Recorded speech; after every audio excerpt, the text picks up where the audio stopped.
রমজান আসলে রোজা রাখা এটা একান্ত করণীয়। রোজার দ্বারা, রমজান মাসের দ্বারা শুধু এক মাস সুরক্ষিত হবে না, বরং লম্বা একটা জীবন সুরক্ষিত হবে।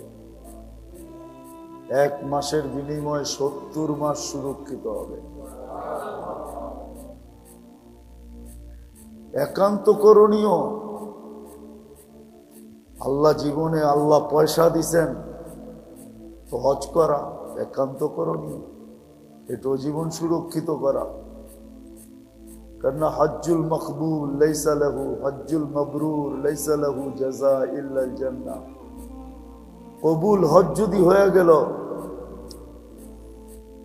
কবুল হজ যদি হয়ে গেল, তাহলে জান্নাতে যাওয়ার পরিপূর্ণ কাগজাত পেয়ে গেল।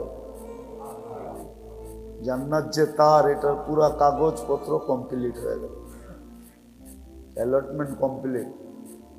জান্নাত তার, পুরা জান্নাত পেয়ে গেল। এটা একান্ত করণীয়। আরো আছে, ওলামায়ে কেরাম থেকে শিখতে হবে। এটা হলো একান্ত করণীয়, যেগুলা না করলেই নয়।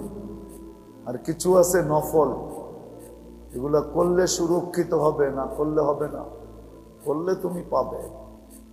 যেমন এশরাক পড়ো, চাষ পড়ো, আওয়াবিন পড়ো, রাত্রে উঠা তাহাজ্জুদ পড়ো। রাত্রে উঠা না পড়তে পারো তো কমসে কম এশারের 2 রাকাত সুন্নত পড়ার পরে 2-4 রাকাত তাহাজ্জুদের নিয়তে পড়া সর্বশেষ বেতের পড়ো। সর্বশেষ বেতের পড়ো। যে শেষ রাতে উঠতে পারি না, বুখারীর হাদিস আছে, ইবনে মাজার সহি রিওয়ায়াত আছে, সহি রিওয়ায়াত। এই উম্মতের জন্য আল্লাহ কেমনে করবে? এই উম্মত যদি এশার ঘুমানোর সময় তাহাজ্জুদের নিয়ত করে ঘুমায়া যায়, আর যদি উঠতে না পারলো, তারপরও ফেরেশতাকে তাহাজ্জুদের সওয়াব লিখতে আল্লাহ বাধ্য করে। আচ্ছা বলেন, তারপরেও যদি তার আমলনামায় তাহাজ্জুদ না থাকে, তাহলে আর করার কি আছে? তারপরে করার কি আছে? আল্লাহ তো এই উম্মতের জন্য এতটুকু করলেন। কতটুকু করলেন? যে ঘুমানোর সময় তাহাজ্জুদের পাক্কা নিয়ত করে ঘুমায় গেল, কিন্তু ঘুম তাকে উঠতে দিল না। এতটুকু গভীর ছিল যে ফজরের আজানের সময় ঘুম ভেঙে গেছে, চোখ খুলে গেছে, তখন তো আর তাহাজ্জুদ পড়ার সময় নেই, ঠিক না? হ্যাঁ, তারপরও ফেরেশতা তার আমল নামায় তাহাজ্জুদের সওয়াব লিখবে। আর সহজ কেমনে করবে? এগুলো হলো সময়কে সুরক্ষিত করার পদ্ধতি। এশা, আওয়াবিন, চাষ, তাহাজ্জুদ, এগুলো হলো সময়কে সুরক্ষিত করার পদ্ধতি।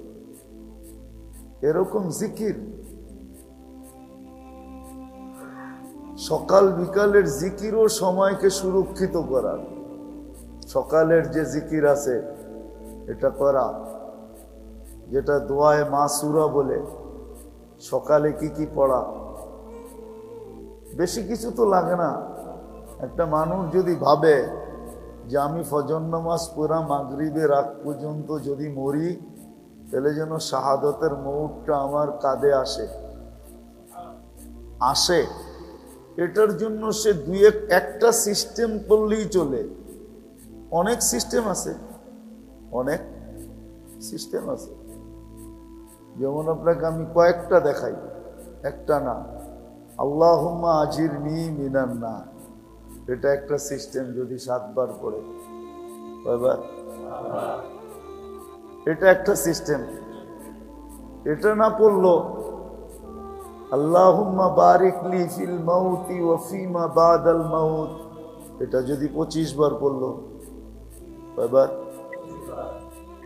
আচ্ছা, এটা যদি না পড়লো তো সূরা হাসরের শেষ 3 আয়াত পড়ল, আউযু বিল্লাহিস সামিউল আলিম 3 বার পড়া সূরা হাসরের শেষের 3 আয়াত পড়ল। তাহলে 70,000 ফেরেশতা দোয়াও করবে, আবার সন্ধ্যা পর্যন্ত মারা গেলে শাহাদাতের মৌত হবে। পদ্ধতি কয়টা হইল? আরো একটা আছে। যদি ফজরের নামাজের পরে শিখতে হবে সাইয়্যিদুল ইস্তিগফার যদি একবার পড়ে, তাহলে সন্ধ্যা পর্যন্ত মারা গেলে শাহাদাতের মৌত হবে। আচ্ছা, আপনি যদি চান যে আজকে দিনে যদি আমি মারা যাই, তাহলে আমার মৌতটা যেন শাহাদাতের হয়, তাহলে 4টার যেই কোনো একটা তো করতে হবে। করলেই কি? করলেই, আরে জোরে কর না, করলেই। আর যে 4টা করলো আর মারা গেল, তাহলে তো 4টা পরওয়ানা তার গলায় লাগবে, ঠিক না? লেটার কয়টা? একটা দেখলি যখন ছেড়া দেয়, তো 4টা দেখলি কি করবে? হ্যাঁ, একটা দেখলি যখন ছেড়া দেয়, 4টা দেখলে কি করবে? 4টা দেখলে তো সেলুট দিবে, সারবে তো সারবে, সারের সাথে সাথে কি করবে? সেলুট মেরা করবে, বাবা রে বাবা, যান যান যান। আমাদের জীবনটাকে সুরক্ষিত, সময়টাকে সুরক্ষিত করা যায়। যেমন সময়টাকে কেমনে সুরক্ষিত করা, এটার জন্য আমি প্রথম দেখাইলাম একান্ত করণীয় কিছু আছে, আবার কিছু আছে করলে পাবো, না করলে পাবো না ইবাদতের ভিতরে, আবার কিছু আছে আজকারের ভিতরে, জিকির আজকারের ভিতরে কিছু আছে যেটি সকাল দুপুর বিকাল সন্ধ্যা করতে হবে, আবার কিছু আছে সদা সর্বদা করার জন্য, সদা সর্বদা। এটা কেন বলে? এটা এই জন্য যেন গাফলত আমাকে না ধরে, গাফলত উদাসীনতা যেন আমার কাছে না আসে। এটার জন্য কিছু জিকির আছে যেটা সদা সর্বদা মনে মনে করা যায় না, হাতের কর গুনতে হয় না, তসবিহ হাতে নিতে হয়, মনে মনে করা যায়। মনে মনে কখনো আল্লাহ আল্লাহ বলল, কখনো সুবহানাল্লাহ সুবহানাল্লাহ বলল, কখনো আলহামদুলিল্লাহ আলহামদুলিল্লাহ বলল, কখনো আল্লাহু আকবার বলল, কখনো লা ইলাহা ইল্লাল্লাহ বলল, লা ইলাহা ইল্লাল্লাহ বলল। এটা সারাদিন এটা করতে করতে হবে কি, একদিন অভ্যাস হয়ে যাবে। অভ্যাস, কিছু জিনিস আছে মানুষের অভ্যাস হয়ে যায়, কিছু জিনিস মানুষের অভ্যাস হয়ে যায়। না করতে চাইলেও ওটা করে, না করতে চাইলেও ওটা করতে থাকে, না করতে চাইলো। আমি আপনাকে দেখাইতে পারবো, আমাদের ভিতরে কিছু মুসল্লি আছে নামাজের বাহিরে এই জিনিসগুলা তার দ্বারা হয় না, কিন্তু নামাজে দাঁড়াইলেই হয়, নামাজে দাঁড়াইলেই করতে থাকে। এটা অভ্যাস হয়ে গেছে, অভ্যাস হয়ে গেছে। আমরা অনেককে দেখছি এরকম, নামাজের বাহিরে কাজ দেয় না, নামাজে দাঁড়াইলে একটু পর পর গলা পরিষ্কার করে, অথচ নামাজের বাহিরে একবারও করে না, আছে না? একটু পরপরই। আবার উনি এটাও ভাবে যে আমি গলা পরিষ্কার করলে ইমাম সাহেবেরও গলা পরিষ্কার হয়ে যাবে। তো যখন মানুষ করতে থাকে, আস্তে আস্তে আস্তে আস্তে একদিন অভ্যাস হয়ে যায়, যেটাকে আমাদের ভাষায় বলে কলব জারি হওয়া। তখন কলব সারা দিন কোনো না কোনো জিকির করতে থাকে, কখনো আল্লাহ বলতে থাকে, কখনো সুবহানাল্লাহ বলতে থাকে, কখনো আলহামদুলিল্লাহ বলতে থাকে, কখনো আল্লাহু আকবার বলতে থাকে, কখনো লা ইলাহা ইল্লাল্লাহ বলতে থাকে। আল্লাহর কোনো না কোনো নাম ভিতর থেকে নিতে থাকে, নিতে থাকে। এটা অভ্যাস করতে হয়। যখন অভ্যাস করে তখন এটা আস্তে আস্তে আস্তে আস্তে হয়, একদিনে হবে না। যেমন কেউ কেউ বলে না যে আমাকে একটা জাতা দিয়া কলব জারি করে দেন, এটা সিস্টেম না। জাতা দিলেই কলব জারি হবে না। কলব তো জারি হবে, কলবরে জারি করতে চাইলে হবে বারবার পড়তে পড়তে পড়তে পড়তে পড়তে পড়তে পড়তে অল্প কয়েকদিন এটার জন্য ধ্যান রাখতে হবে, খেয়াল রাখতে হবে যে আসলে আমি পড়ি কিনা। তো খেয়াল রাখতে রাখতে রাখতে রাখতে রাখতে একদিন দেখা যাবে এখন আর খেয়ালের দরকার হবে না, নিজে নিজেই পড়তেছে। হাঁটতেছে তো পড়তেছে, চলতেছে তো পড়তেছে, উঠতেছে তো পড়তেছে, বসতেছে তো পড়তেছে, এমনকি পড়তে পড়তে ঘুমায় যেতে থাকে। আবার এরকমও দেখা যায় যে ঘুমের ভিতরেও চলতে থাকে, একদিকে ঘুমাইতেছে আরেক দিকে জিকির চলতেছে। আছে এরকম, আছে লোক আছে, আপনারও হইতে পারে। কিন্তু আপনি প্রথমে অভ্যাস করতে হবে, প্রথম কয়েকদিন খেয়াল করে করতে হবে একবার যে এক মুহূর্ত যেন আমার ভিতর থেকে জিকির বন্ধ না হয়। যখন খেয়াল করে করতে থাকবে থাকবে থাকবে থাকবে থাকবে একদিন দেখা যাবে আল্লাহর রহমতের দৃষ্টি পড়া যাবে, আর এটা দিলের ভিতরে গাইথা যাবে। আর যখন গাইথা যাবে তখন দেখা যাবে ভিতর থেকে জিকির অটোমেটিক হইতেছে। তখন আর খেয়াল করে করতে হবে না, তখন আর খেয়াল করে করতে হবে না। তখন দেখা যাবে জিকির সবসময় হইতেছে, আল্লাহর নাম ভিতরে সবসময় জপতেছে। এগুলা হইল সময়কে সুরক্ষিত করার তরতিব। যে সময়কে যে সুরক্ষিত করতে চায়। আবারও বলতেছি, প্রত্যেক লটারির পিছনে যদি লেখা থাকতো যে 10 টাকা দিয়া কিনলেই 1 লাখ টাকা, তাহলে মনে হয় না দুনিয়ার কেউ দূরে থাকতো। আর কেউ যদি দূরে থাকতো তো কেউ সমাজের ওকে নিজের সমাজের কাতারে মনে করতো না, মনে করতো ওরে তো পাবনা পাঠান দরকার। অথচ আমাদের জীবনটার পিছনে প্রতিশ্রুতি না, মানুষের প্রতিশ্রুতি না। মানুষ তো কখনো কখনো প্রতিশ্রুতি ভঙ্গও করে, বেশিরভাগই ভঙ্গ করে, বেশিরভাগই ভঙ্গ করে। কেন মানুষ এটাই বলে যে জ্যাবের থেকেই না দিব নাকি, কামাই হইলে না দিব। তো প্রতিশ্রুতি মানুষ ভঙ্গ করে, আল্লাহ ভঙ্গ করে না। আমাদের জীবনের পিছনে আল্লাহর প্রতিশ্রুতি আছে। জীবনটা যতটুকু আল্লাহর প্রতিশ্রুতি আছে। তুমি যদি সুরক্ষিত করো তাহলে এটার বিনিময়ে তোমাকে জান্নাত দিবে। ওটা কয়েকশো বৎসরের জন্য না, চিরদিনের জন্য। এখানে চিরদিন থাকবে। জান্নাত কি কি সিফাতে, কি কি গুণে গুণান্বিত, এটা আমরা সবাই জানি।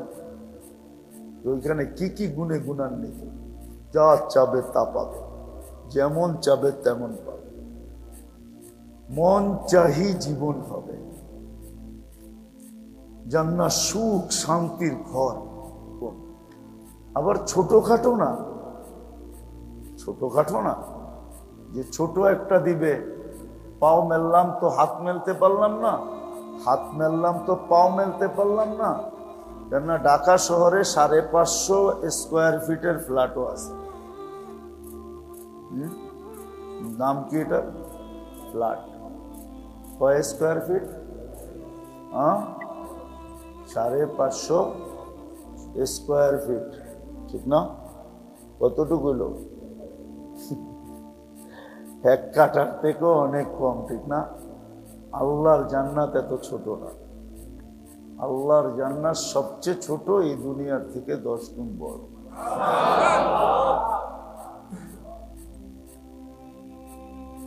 দুনিয়ায় মাটির অনেক প্রকার আছে না? আছে না? পড়েন না স্কুলে মাটির প্রকার? না পড়েন নাই? খালি কি আমরা একলাই পড়ছি, আপনারা পড়েন নাই? জান্নাতের মাটির প্রকার একটাই, ওই এলে মাটি, কাদা মাটি, পচা মাটি, এত প্রকার জান্নাতের মাটি নেই। জান্নাতের মাটি পুরাটাই জাফরান দিয়া অথবা মুশকে দিয়া।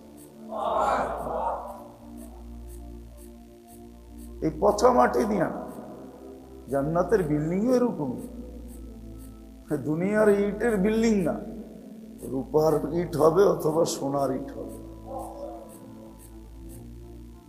দুনিয়ায় হলো সব লতা পাতা দিয়া ভরা, ঠিক না? কি তরুলতা বলি না আমরা, লতা নাইলে পাতা, ঠিক না? কাঠের, সব কাঠের, ঠিক না? জান্নাতের কোনো গাছ কাঠের না। এই জন্য তো আমি বলি কাঠের গাছের চোষা এত মজা হয়, হাড়ি ভাঙ্গা এত মজা হয়। আর একটা আছে না জানি কি, হ্যাঁ, আম্বপালি এত মজা হয়। কাঠেরটা যদি এত মজা হয় তাহলে সোনার গাছের আম্বপালি কেমন হবে? কোনদিন বাইবা দেখছেন? মুখে তো পানি আসার কথা ছিল যে কাঠের গাছেরটা এত মজা, সোনার গাছেরটা কেমন মজা হবে? আপনি বলবেন সোনার গাছে আবার ফল ধরবে কি করে, ঠিক না? তাহলে যদি আমি জিজ্ঞেস করি কাঠের গাছে ধরলো কি করে, এটা আমারে বুঝান যে কাঠের গাছে কেমনে ধরলো। এটা যদি আপনি আমারে বুঝাইতে পারেন তাহলে আপনারটারও আমি বুঝাইয়া দিব। আপনি যদি বুঝাইতে না পারেন তাহলে আমাকে প্রশ্ন করে লাভ নাই যে সোনার গাছে কি করে চোষা হবে, ঠিক না? অনেকে বলে না সোনার গাছে আবার চোষা হয় কি করে, আরে জিজ্ঞেস করেন কাঠের গাছে হয় কি করে, এটার জবাব দেয়া আগে। এটার টকশো আগে হয়ে যাক, তারপরে জান্নাতেরটা টকশো পরে করব। কাঠের গাছে কি করে হয়, ঠিক না? এই কাঠের গাছেই তো হয় না, কোন গাছে হয়? হ্যাঁ, পানির গাছে যদি চিনি চাম্পা হয় তাহলে সোনার গাছে হইতে অসুবিধা কি? কলা গাছ তো সবই পানি, পানি না মানেন? কলা গাছ যে পানি দিয়ে তৈরি এটা মানেন? হ্যাঁ, এটা পানি পুরা। এটাকে মেশিনে দিয়ে চিপে দেখেন আঁশ বাহির হয়ে যাবে, শুধু কতগুলো সুতা বাহির হবে। ওই সুতার ভিতরে আল্লাহ পানি গাইথা দিছে, তার ভিতরে কলা হওয়াইছে। ওইটার নাম হইল চিনি চাম্পা। ওইটার নাম কি? ওইটার নাম হইল চিনি চাম্পা। ওইটার নাম হইল সবরি। আরেকটা তো চিনি না। আরেকটা আছে নরসিংদীতে হয়, গেরা সুন্দরী। চিনেন? চিনেনও না, শোনেনও নাই মনে হয়, কোনোদিন খানও নাই মনে হয়, ঠিক না? হায় রে আমার কপাল, কই যেমন আপনি করে লইয়া। ওটার নাম হলো নরসিংদীতে যে এক পেন আমার গেরা সুন্দরী দাও, তারপরে দেখবেন কলাকারে বলে। ওটা পানির ভিতরই তৈরি হয়, পানির গাছেই হয়। পানির গাছে যদি গেরা সুন্দরী হইতে পারে তাহলে সোনার গাছেও গেরা সুন্দরীর বড়টা হইতে পারে। ওই জান্নাত রাখছেন অল্প জীবনের বিপরীতে, প্রতিশ্রুতি দিচ্ছেন, কিন্তু শর্ত হইল হেফাজত করা। তো হেফাজতের কিছু পদ্ধতি দেখাইলাম, কিছু করণীয় যেটা কখনো ছাড়া যাবে না, আর কিছু করলে পাবো ইবাদতের ভিতরে, যেটা হলো নফল। ইশরাক পড়া, চাশ পড়া, আওয়াবিন পড়া, সালাতুল হাজত পড়া, সুযোগ পাইলেই 2 রাকাত নফল পড়া, এটা হলো সুরক্ষিত এক পদ্ধতি। আরেকটা হলো আসকার। আসকার আছে, কোন কাজে কোন দোয়া, এটা সুরক্ষিত করার জন্য লেখা আছে। কোন কাজে কোন দোয়া, বাথরুমে ঢোকার সময় কোন দোয়া, বাহির হয়ে কোন দোয়া, উজুর আগে কোন দোয়া, উজুর পরে কোন দোয়া, ঘরে ঢুকতে কোন দোয়া, ঘরেতে বাইরনের সময় কোন দোয়া, দোকান খুলতে কোন দোয়া, বন্ধ করতে কোন দোয়া, এগুলো সব সময় সুরক্ষিত করার জন্য। বেশি লম্বা না, এগুলা শর্ট। একবার শিখলেই সারা জীবন কামে লাগানো যাবে, এমন না ডেলিটটা নতুন নতুন না। একবার শিখলে সারা জীবন কাজে লাগানো যাবে, বেশি না।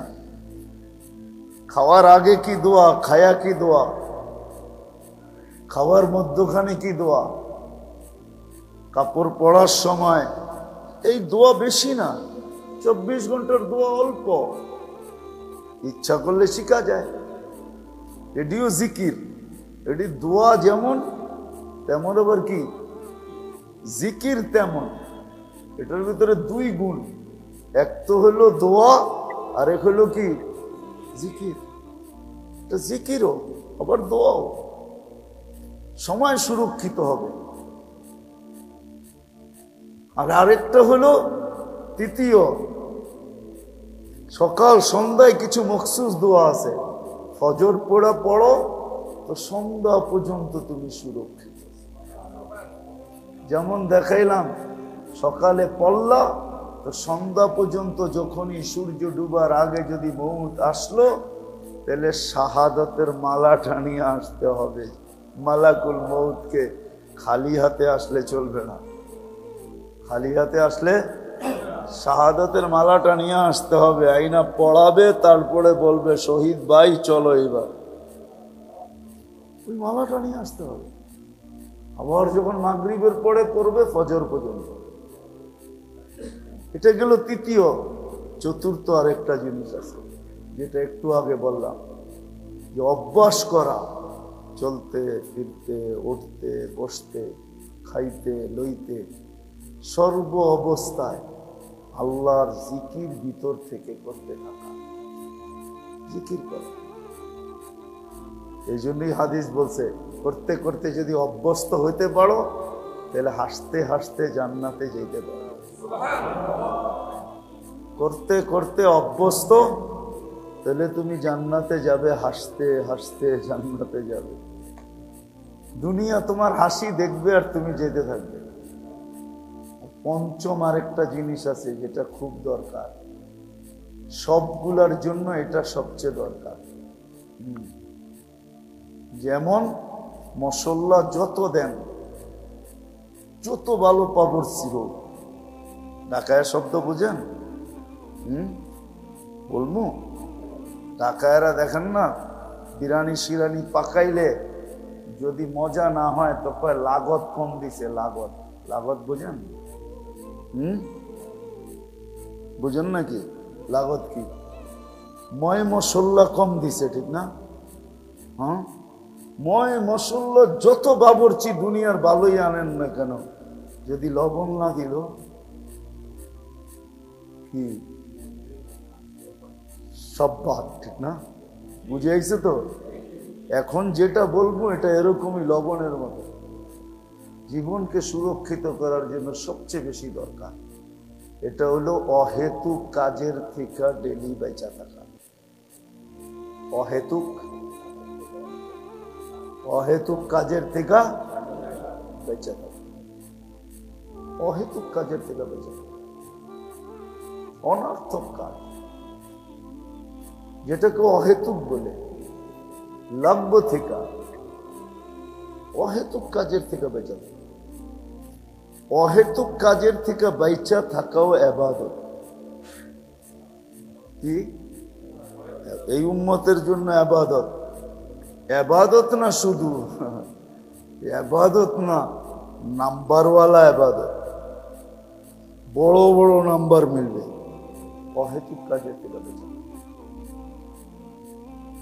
কিন্তু এইটাই আমরা বেশি করি, অহেতুক কাজের থেকে, অনর্থক কাজের থেকে, অহেতুক কাজের থেকে, লব্য থেকে বেঁচে থাকা, যেটাতে কোনো দুনিয়া আখিরাতের ফায়দা নেই, এরকম জিনিস থেকে বেঁচে থাকা, অহেতুক জিনিস থেকে বেঁচে থাকা। এটা হলো লবণের মতো। লবণ ছাড়া যেরকম সমস্ত মশলার মজা উড়ায় দেয়, রাঁধুনির থেকে রাঁধুনিকে কি করে দেয়, যত বড় রাঁধুনি হোক, কিন্তু লবণ না দিলে যেরকম কি ফেল, নাম দুলিশাত হয়ে যায়, যে কি পাকাইছে, ঠিক না? ঠিক এরকম অহেতুক জিনিস থেকে যদি আমরা বাঁচানো, টুটাফাটা ইবাদত তো এই উম্মতের হয়ে যায়, কেন এই উম্মতের ইবাদতের পরিধি তো ছোট না। দেখেন আপনি এক ওয়াক্ত পড়েন 10 ওয়াক্ত হয়ে যায়, ঠিক না? কয় ওয়াক্ত পড়ি? কয় ওয়াক্ত হয়? আর জামাতের সাথে পড়লে 270 ওয়াক্ত হয়। ইবাদতের পরিধি তো এই উম্মতের বড়, কিন্তু সব খায়া ফেলে কিসে? অহেতুক। কি অহেতুক? অহেতুক কাজের থেকে বেঁচে থাকা, এটা সবচেয়ে বড় বুজুর্গি। অহেতুক জিনিস থেকে বেঁচে থাকা, এটা সবচেয়ে বড় বুজুর্গি।